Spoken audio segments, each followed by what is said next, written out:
This is such an important message, and I have to get this out, and I've recorded this like 6 times already because I don't know how to pack this amount of information into one little YouTube video, and I'm just going to try my best. What's up? This is Keith Kalfas.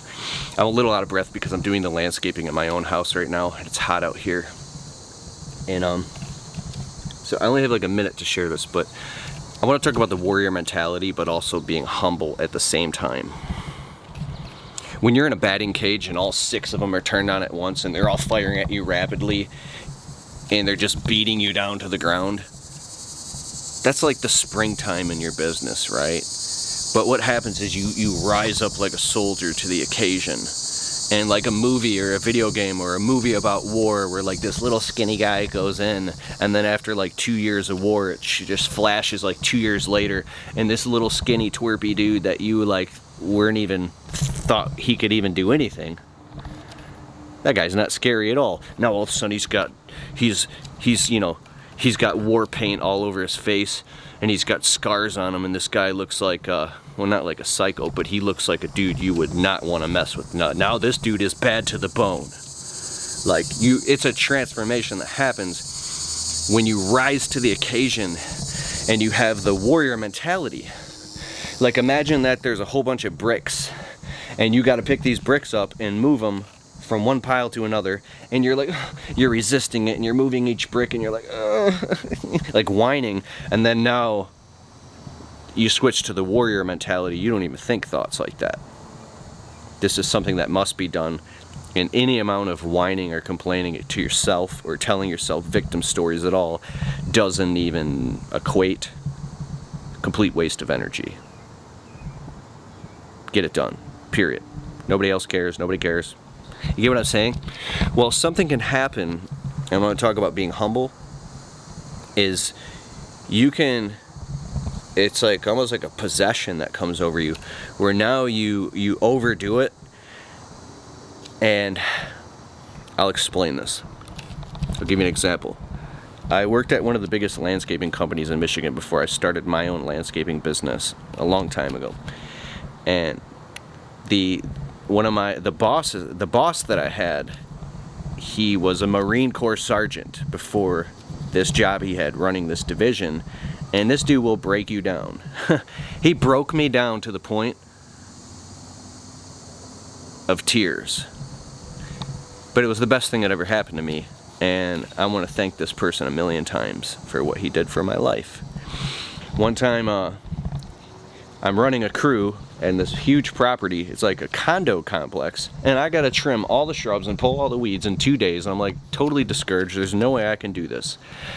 And he put so much pressure on me to perform that I started, right in front of the crew, I started frantically and manically trimming the bushes really, really, really fast, like a psychopath, rooted from feelings of total inadequacy and unworthiness.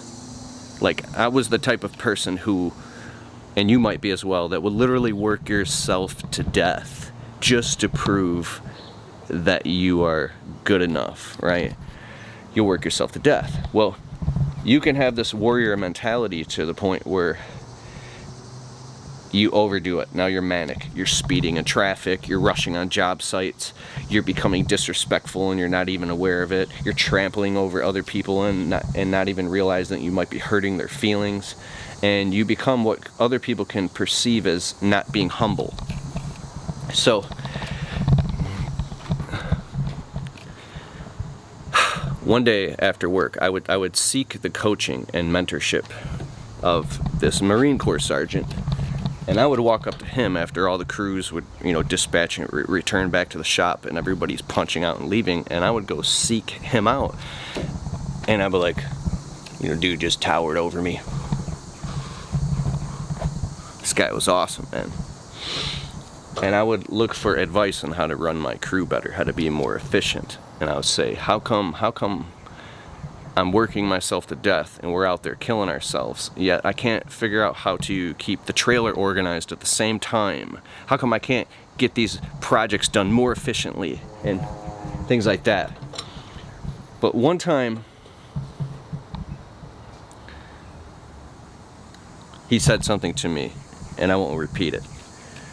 But I wasn't being humble and I wasn't aware of it. And I literally just started crying right in front of him. I'll tell you what he said. It was my first couple months of working there. I really hated having a job. And I was running around telling everybody how J-O-B means just over broke, and how we gotta start our own businesses, we're slaves, we gotta get out of here, the world's gonna end, we gotta figure out how to make residual income. That's how I was saying this shit to the other people, and I was pissing people off and freaking them out, and I was also talking about conspiracy theories and shit. And I was angry, man. And I just stood out like a sore thumb, and I wasn't like anybody else. And he said to me face to face, he said, "You want to know what the word is around here about you, Keith?" I'm like, "What?" He says, "That you think that you're better than everybody else." And all of a sudden it just shocked me. And I literally, my whole body, my energy just changed, and I literally just started crying in front of him. I'm like, "What? I don't think I'm better than anybody else." He goes, "Well, that's what the word is about you. Everybody around here is talking behind your back that you think you're better than everybody else." And that moment just humbled me very quickly.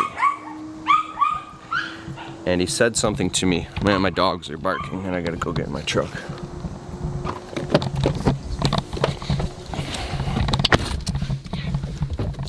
So, he said something to me very powerful. He said, "Keith, there's nothing wrong with just being one of the guys." 135 guys working at this company. And I was so afraid to just accept the fact that I was part of a crew and I worked at a company. And I didn't want to accept the fact that I was just one of the guys, man. And when he told me that, and I cried. And I let go. And you know what? I became friends with so many people that work there. And I earned everybody's respect one person at a time. And then I became Keith, and everybody knew Keith. And I would always walk around with my collar popped up. That was the one last piece of thing. Because when you work at a big company like that, and you got Marine sergeants running the place, and everybody has to wear dress code and everything, like, you can feel like you're nothing but a number in a way you are. So I always had my collar popped, and they bitch at me about that. But I eventually got out. But anyways, that was a phenomenal learning lesson for me, was humbleness. See, sometimes you can want to have what you want in your life so badly. You can want to be successful so badly. You're so uncontent. Is that a word? You're so not content with where you are right now, and you're looking at where you want to be, and it's not happening fast enough. That imagine if you're in a batting cage and all like 6 of them are, firing at you at full speed. You start swinging wildly like a manic person trying to hit them all. You start, like I said, speeding in traffic, rushing on jobs, trampling, and doing things that don't produce more results. They just make you look like a crazy person. The reason that I'm talking about this is I really, really think it's important if you catch yourself being that way. Because the quality of your communication is the quality of your response. If there's things happening in your life that are pressuring you outside of new challenges that are above your skill set, you got to learn more skills. And if you don't know those skills, you're kind of like blindly just trying to figure out how to deal with them, right? And what happens is if you don't know how to deal with those, you don't have the skills yet, you might deal with them in very inefficient ways that are unprofessional or make you look stupid or things like that. And then it can cause anxiousness. And I really think that's why mentorship and coaching is so extremely important. I know somebody that you trust. Who's your Fab Five? Who are the people around you?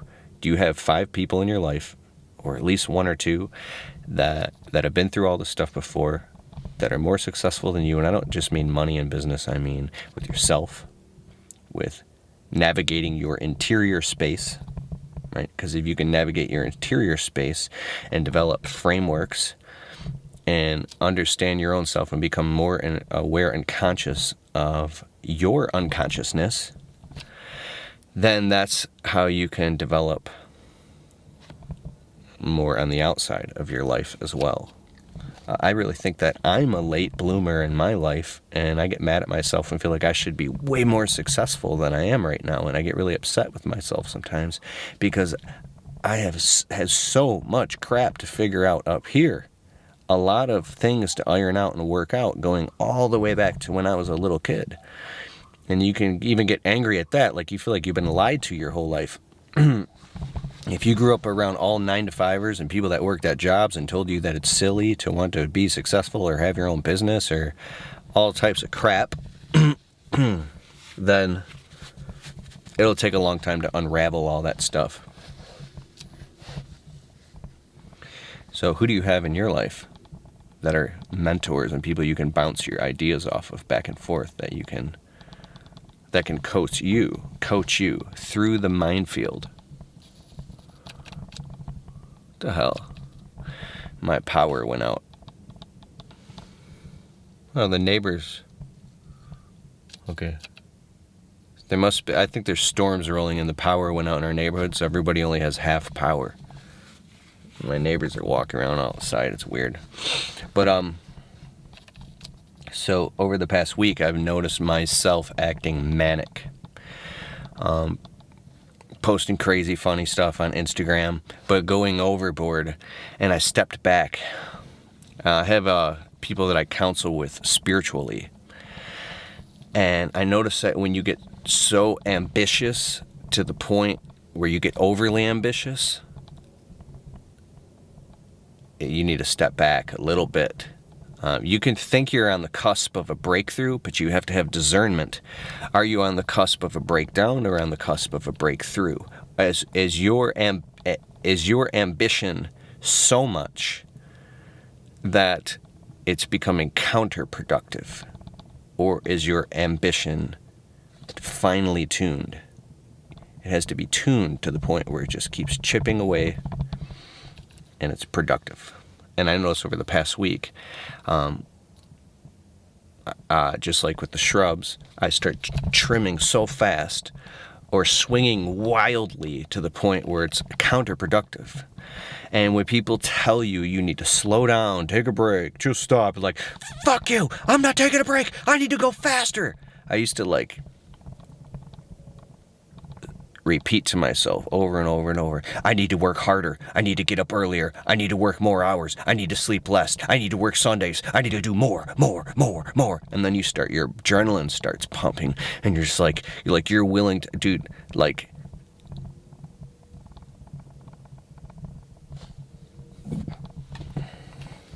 is that the warrior mentality? I think when you don't want to be a little bitch, and you maybe were that at one point in your life and you've overcome that. Anything that even resembles being a little bitch is something you just want to go beat up. You just want to put on the boxing gloves and go beat the crap out of it. And anywhere you see it or feel it leaking in from the sides, anything, you just, like the whack-a-mole game, you just go start beating that thing down and hitting it right away, because you I'm like crazy, dude.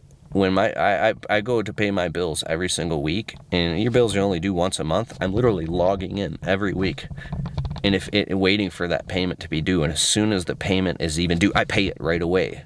I want to prepay all my bills. I can't stand debt. I can't stand dirt, because it reminds me of being poor. And that's unhealthy, because when you were once very poor, I remember Will Smith in an interview a long time ago, but he was talking about, even though I'm very rich and I've made like $100 million, that poverty is inside of me, and I feel like any minute we could lose it all, right? So if you feel that way, you could just be spending a couple $100 on a new dresser or a couch or something you need for your house, or I don't know, right? Or maybe buying something for yourself. anything. You could be buying a piece of equipment, but it doesn't even cost that much, and you're having a panic attack. You're looking the equipment dealer going, like you can't even believe it, right? How can you get to the point where that stuff doesn't freak you out anymore? So you can look at everything logically. Because I know for sure, and I've heard people talk about this, when everything starts going good, that's when you start getting really nervous and scared. Why is my life going good right now? My life is not supposed to go good. My life is supposed to be in constant chaos. You are so comfortable and so used to the chaos that you freak out when shit actually goes smooth. So I know I've covered a lot here, and I've talked about a whole lot of stuff, and I think it's like therapy for me as well to talk about this. There's so much I want to talk about and share and say. I've got a blog, keithkalfas.com/blog. Check it out. A lot of great blog articles on there. Very well written things if you like to read. My Untrapped podcast. The podcast just hit like 120,000 downloads. It's number 91 in entrepreneurship on iTunes. You could go to any major podcast platform and check it out. My brand new book is done. It's called Your First Year in the Landscaping Business. It's an ebook, audiobook, paperback book, all that stuff. I'm just waiting for the publishing to finally be done, and it's almost done. The whole book's done. It'll be out very, very, very soon. I have a brand new course coming out called the Landscaping Business Course Part 2. This is just dope, dude. So all that'll be coming out soon. I want to make 1 million videos. I've already uploaded like 1,200 videos to this channel, and I want to upload 25,000 more. I'm not even playing, dude. If you're new to this channel, thank you so much. Please smash the subscribe button. If you go back under my episodes, I put a link below. I mean, I used to make crazy, cinematic, funny, adventurous vlogs and videos and all types of stuff, man. I've been doing this for 7 years on this channel, 1,200 videos. And old videos I used to make, I mean, it was all about the videos, and now vlogs aren't so popular anymore. You know, you can't just make a vlog. The video has to be about something, right? So I've been working on putting that together. This YouTube thing has turned into a media business where I've been invited to speak around the country, and I've done public speaking engagements. I'm the keynote speaker at the International Window Cleaning Association in Vegas, 2021, January in Vegas. I'll be speaking at the IWCA. You can learn more about that soon on my other YouTube channel called The Window Cleaning Blueprint. Check that out. And what else is going on? We're going on pretty soon here. Brian Fullerton and his wife and me and my wife, we're going over to Stanley Genetics' house in Minnesota.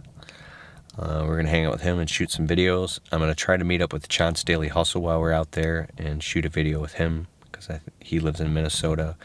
There's also Dmitry Lipinski from Roofing Insights, who lives out there, and also Dave Carroll from Lionshare Maintenance. He's A-Type Data, if you know who these guys are. I really want to just literally get an RV. I've been looking at RVs and campers. I want to just tour around the country and spend like 3 months just shooting all the videos and meeting everybody and doing all this stuff. So much ambition. I can't stand. You can't stand when people tell you to sit still? Man, if you only live once, I want to travel all over the world and do 1 million things. All right, it's getting dark.